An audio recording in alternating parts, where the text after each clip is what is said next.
So I'm going to set off up the Tor, and my intention is to encode in my own body this formation of the ley lines, because I believe that our body is a mirror of the earth, and so the Grail is like our hips. The ball of our hips is our own personal Grail, where our life force energies of the caduceus rise up from the spine. So if you can imagine that our spine would be like that St. Michael's Tower there. And so this is what I'm going to do, and I'm going to encode this healing for myself, but also that this healing can radiate out into the collective, that we remember that we have our own Grail bowl. The Taoists have some wonderful practices to fill the bowl of your hips with light. So this, and in yoga, the hips are obviously very important. It's like this key place in the body. So there's many traditions that think that the hips and the bowl of the hips is important, but I'm not sure it's ever been connected to ley lines in Glastonbury Tor before. Who knows? Anyway, it feels like I'm doing something really special today for myself. And hopefully some people will watch this little video and think, yeah, that's amazing. You know, our earth is so wise.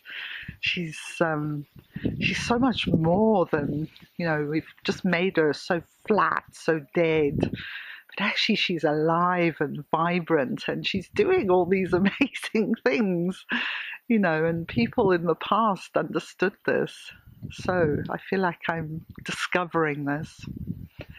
And I want to dedicate my walk today to Hamish Miller, who I believe has died now, and Paul Broadhurst, who did this amazing work and allows people like me to just come along and go up there. So I'm coming up to the second gate here, actually up onto the side of the Tor, and the Dowse is telling me that I'm on the ley lines now.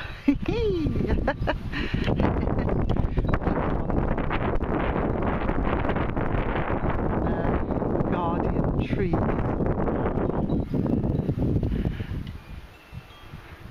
At this point, there's always these little portals that you come to.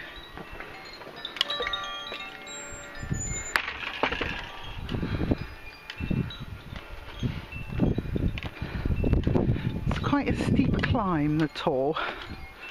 I've done it right from the bottom many times. Oh, hello. Look at you guys. Little sheep here, 3 little sheep. And yeah, it's just very, very steep. But the energy always seems to hold you. It's amazing, like even people with sticks and whatever can often find the energy to get up. So, hello 3 sheep.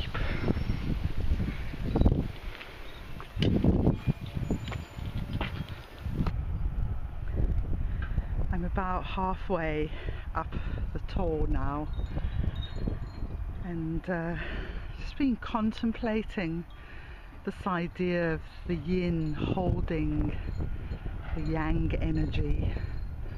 And as I was contemplating it, this young man just sort of didn't come down the path, he just sort of ran down this really steep hill over there. And I was thinking about this horse workshop we did, where we had to work with the male horses separately, and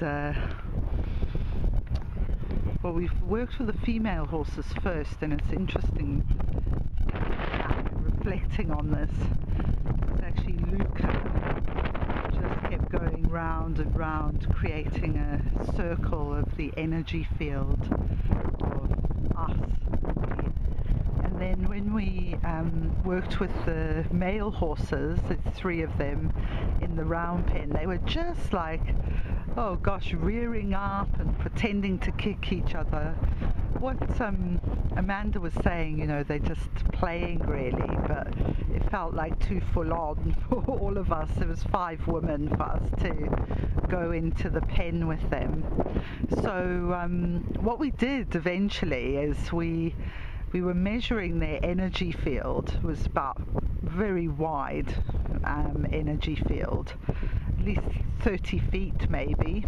And so we started doing this qigong cowboy stance and bringing their energy down. And that cowboy stance very much you know, brings the hips down. And so doing that, and then they did calm down, the horses, and then as soon as we stopped doing it, they started up again. But it just does go to show that the yin can contain the yang.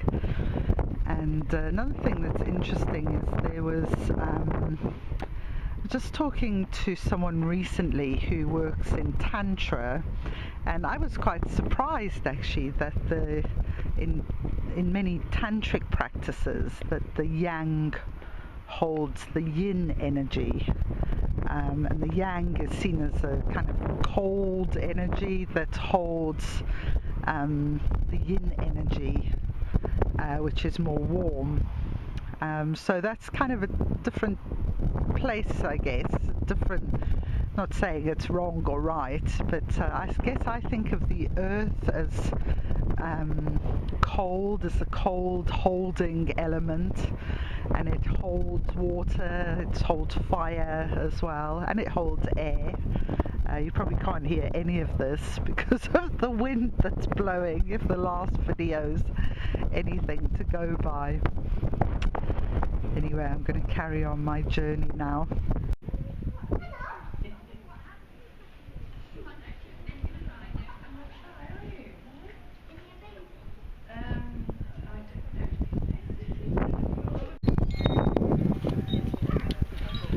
So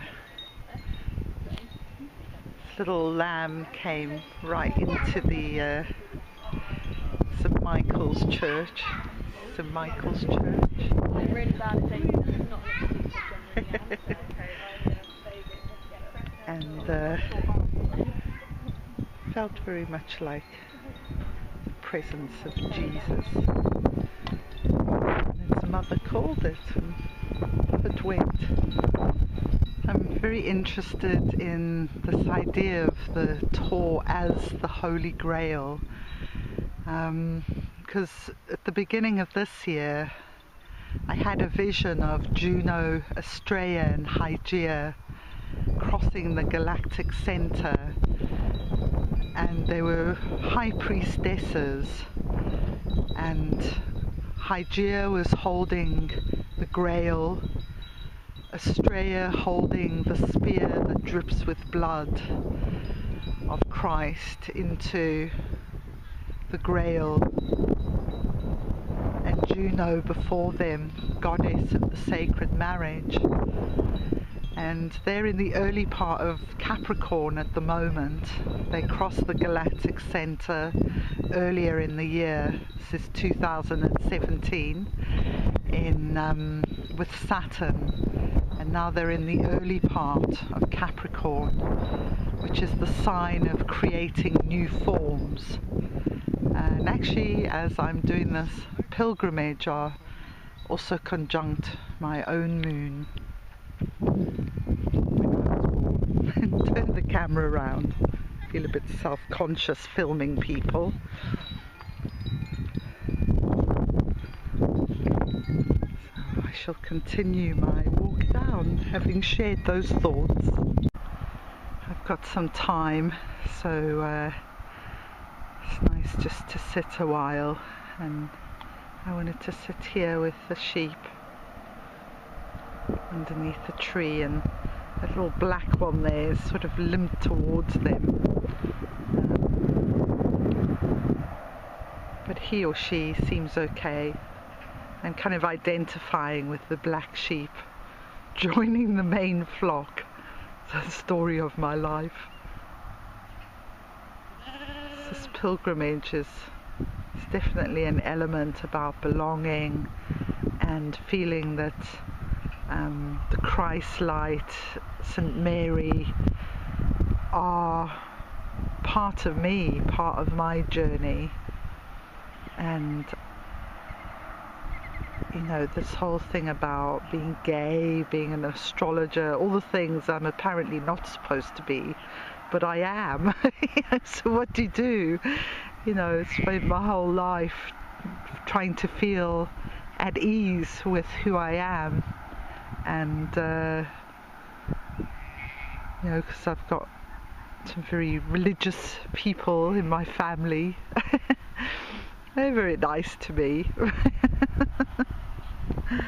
Anyway, that's another story. But this journey has been very interesting, actually. More about Jesus and Mary and what that all means. What it really means. You know, not just what the Bible says or what the Christian church says, but the deeper meaning. And that is, you know, the mysteries of the Holy Grail. That's what the Knights Templars did. They held the deeper mysteries when no one wanted to listen. Maybe still no one wants to listen. Just thinking about the chair that was hidden with the serpents and the dragons in the St. Mary's Church in St. Clair, I think. Can't remember, they're all blurring into one St. Mary's Church now. I've been to so many of them.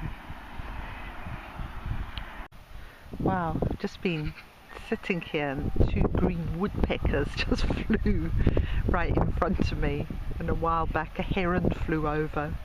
Such a magical place. It's the second time we've seen green woodpecker. The first time was in the morning that we went to the Isles of Scilly. So oh my goodness, there's a third one just gone past. Wow, that's fantastic. So I've been contemplating on Saturn crossing the galactic center. So the galactic center is a huge black hole, the most massive black hole we can possibly fathom. And our entire galaxy is birthed from this black hole. And we are all the stars, billions and billions of stars, are very slowly turning on an axis which has as at its center the galactic universe. And so what emanates from the galactic universe is the evolutionary song, not just for our planet, but of the entire galaxy. And this year in 2017, Saturn has been crossing the galactic center, going backwards and forwards, which is itself about 27 to 29 degrees Sagittarius, lines up with the galactic center. And these 3 goddess asteroids I mentioned before, Juno, Astrea and Hygeia, I visioned crossing the galactic center as 3 priestesses, one holding the Grail chalice, the other holding the spear that drips the blood of Christ into the chalice, and Juno, the sacred goddess of the alchemical marriage, walking between them. So these are very powerful and ancient symbols of the Holy Grail, and sometimes we can just touch their mysteries and then they are gone again. So sharing this in the moment, that I feel that this is a special time for the birthing of the Holy Grail energies. They've always been there, lots of people have always been interested in them. Lots of initiates have understood them and protected their mysteries. And yet there's something about now, as Saturn crosses the galactic center, and that I feel more people in the collective are going to start being able to understand and maybe let go of some of their judgments and narrow-minded thoughts about the life of Jesus and what that represents, and what kind of life you want to lead if you want to be a Christian, because essentially it's all about love. That's all there is. Love one another as I have loved you. The Good Shepherd lays down his life for the flock of sheep. So that's the essence. It's not about wars. It's not about money. It's not about being better than other people, thinking you're superior to other people because you follow a certain moral code. It's nothing to do with any of those things. It's all a big con, really. And that's really sweet, as if to confirm that these two girls have just given each other a kiss at the gate down there. Right, I'm off to catch the bus back. Bye.